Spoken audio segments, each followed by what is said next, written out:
Kemudian apa yang perlu kita susun? Ya, tahapan-tahapan atau kriteria yang adalah disusunkan. Di antara uji kelayakannya seperti apa, modal yang digunakan seperti apa, proyeksi dengan modal 10 juta, maka 3 bulan kemudian modal itu akan kembali. Ini namanya break-even point atau titik impasnya. Kita hitung. Kalau apa perhitungan sangat sederhana, nggak apa-apa. Yang penting kita bisa membuat rencana keuangan dengan benar. Kemudian hal-hal yang perlu diperhatikan di dalam penyajian bisnis plan. Ini tidak terlalu tebal, tapi detail. Aspek-aspeknya seperti yang di lingkaran itu ada. Kemudian kita membuat sampul bisnis plan itu yang membuat nama perusahaan, ada apa, alamat telepon dan identitasnya, kemudian cantumkan ringkasan eksekutif, ringkasan usaha ini, misalkan usaha ini adalah usaha fashion baby. Karena apa? Karena populasi baby atau populasi penduduk di sekitar Anda itu tiap tahun meningkat. Kemudian di tahun pertama Anda membuat usaha ini kecil-kecilan dulu. Tahun kedua Anda akan membuat butik. Tahun ketiga mempunyai galeri dan lain sebagainya. Tahap-tahap itu kita rencanakan dengan matang. Teman-teman peserta pelatihan, ini adalah bagian dari berbagai macam usaha fashion di Indonesia yang tidak asing lagi buat kita, karena fashion busana adalah salah satu kebutuhan pokok yang selama hayat di kandung badan tentunya pasti akan kita perlukan, baik itu dari bayi lahir sampai nanti kita meninggal. Busana itu salah satu kebutuhan pokok yang harus kita sediakan. Kemudian kita harus tahu mengapa ya wirausaha itu berhasil. Kalau kita belajar, kita memperhatikan orang-orang yang berhasil, pasti ada beberapa yang harus dimiliki oleh mereka. Salah satunya adanya kerja keras, tidak pantang menyerah, ada dorongan motivasi dirinya, dan dedikasi yang tinggi. Bullset, tanpa kerja keras kita akan berhasil. Anda sekolah saja bisa lulus kan harus kerja keras. Anda makan saja bisa sukses masuk ke mulut juga kerja keras. Coba kalau diem aja, tangan Anda tidak bergerak, mulut Anda tidak mengunyah atau tidak mengambil sesuatu, pasti tidak akan merasakan lezatnya makan. Apalagi kalau makan itu bayar sendiri dengan dibayari beda loh, Dik. Atau bisa membayari temennya, itu luar biasa. Rasa kenikmatannya akan beda. Coba kalau nggak percaya. Misalkan Anda nanti punya cukup materi, ngajak ibu Anda. Luar biasa, senang sekali ketika kita bisa memberikan sesuatu kepada orang-orang yang kita cintai. Orang tua kita, saudara kita. Itu adanya kerja keras.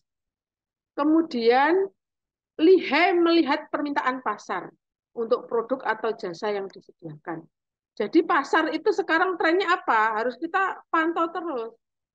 Harus melek teknologi. Sekarang banyak. Apalagi anak-anak sekarang, Bu Tati sudah pinter bersosial media. Instagram, TikTok, Twitter, Facebook. Kalau Facebook sekarang sudah tidak banyak disukai teman-teman ya. Sekarang mainnya Instagram sama TikTok ya. Benar tidak? Ada punya akun Instagram semua ya? Ada yang belum punya? Teman-teman peserta ini. Ada yang belum punya? Karena semua rata-rata teman-teman ini sudah generasi pasca COVID itu HP-nya sudah smartphone semua. dan tentunya banyak fasilitas. Dan itu sebenarnya bisa kita gunakan untuk melihat sekarang trennya apa. Di Instagram tuh banyak modelnya apa. Bisa kita duplikasi dengan menambahkan kreativitas Anda sehingga berbeda. Kemudian manajer yang kompeten. Manajer itu tidak selalu punya anak buah secara fisik. Anda nanti sekarang era digital ya. Banyak pengusaha itu punya karyawan yang tak terlihat. Contohnya apa? Anda bisa mengirimkan barang. Kan Anda tidak perlu membayari kurir, tapi itu sebenarnya karyawan Anda untuk mengirimkan barang. Jadi kalau Anda nanti berwirausaha, otomatis sudah menjadi bos, bukan pekerja lagi. Walaupun Anda misalkan menjahit di rumah, kemudian ada customer yang minta jahitan lewat Instagram, WA misalkan. Bu, jahitkan ini, Mbak, jahitkan ini. Nah, karyawan Anda siapa?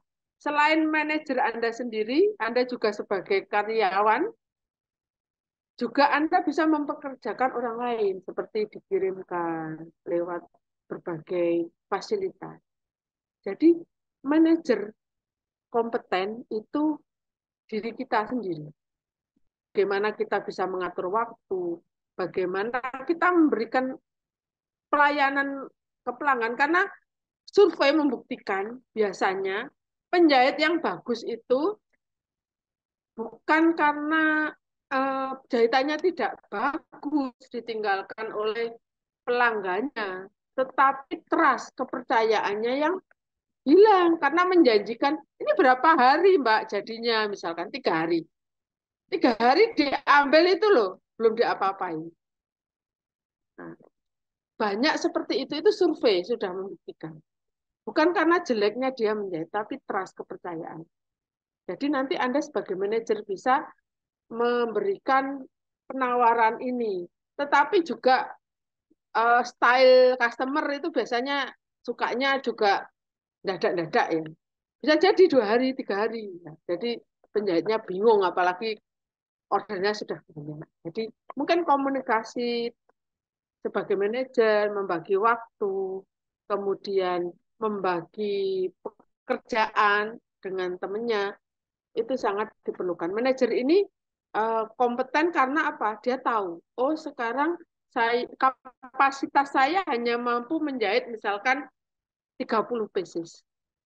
Boleh Anda sampaikan ke pelanggan bahwa ini saya sudah punya. Kalau misalkan berkenan, Anda bisa kan mempunyai komunitas. Nanti 40 ini kan tahu karakter teman-temannya. Yang hasil jahitannya hampir sama atau kualitasnya sama. Bisa saling bersinergi. Oh, saya alihkan ke teman. Ini ada order, saya orderkan ke teman. Sehingga berbagi rezeki. Ya, Nak, ya. Berbagi rezeki. Berbagi rezeki itu bisa menambahkan berkah dan bisa bertumbuh. Itu sudah menjadi memanage atau manajemen usaha Anda lebih baik lagi. Yang berikutnya adalah keberuntungan. Keberuntungan ini ternyata harus kita cari, tidak ujuk-ujuk datang. Oh, beruntung saya dapat sesuatu. Enggak, harus kita upayakan. Banyak yang di tengah-tengah usaha yang pol-polan, maka Allah memberikan keberuntungan. Kemudian yang terakhir ini yang harus kita punyai keberanian di dalam mengambil risiko. Tetapi Anda juga harus menyimpulkan di situ ada risikonya. Risikonya usaha apa? Misalkan kekhawatiran Anda terhadap sumber daya manusia. Kemudian apa yang akan dilakukan terhadap kendala itu? Maka Anda masih punya link relasi yang nanti siap untuk membantu usaha Anda. Jadi ketika membaca, saya akan memberikan, karena saya sebagai kreditor akan memberikan kredit ke Anda. Tahu, oh ini usaha ini jelas. Walaupun ada risiko, dia sudah punya strategi untuk mengendalikan risiko tersebut. Jadi pengusaha atau investor untuk menyiasati cara meminimalisir risiko bisnis itu sudah ada. Kemudian ini formatnya ya, formatnya bisa disederhanakan monggo, tapi biasanya ada pendahuluan, ada tadi rangkuman, isi-isinya jelas, kemudian analisis detailnya, kemudian deskripsinya produk yang dihasilkan jasa layanan, kemudian rencana produksi atau operasionalnya ini harus dilengkapi dalam membuat format business plan. Memang banyak. Ini khususnya kalau Anda ingin memperoleh kredit usaha. Tapi kalau bisnis plan untuk usaha sendiri ya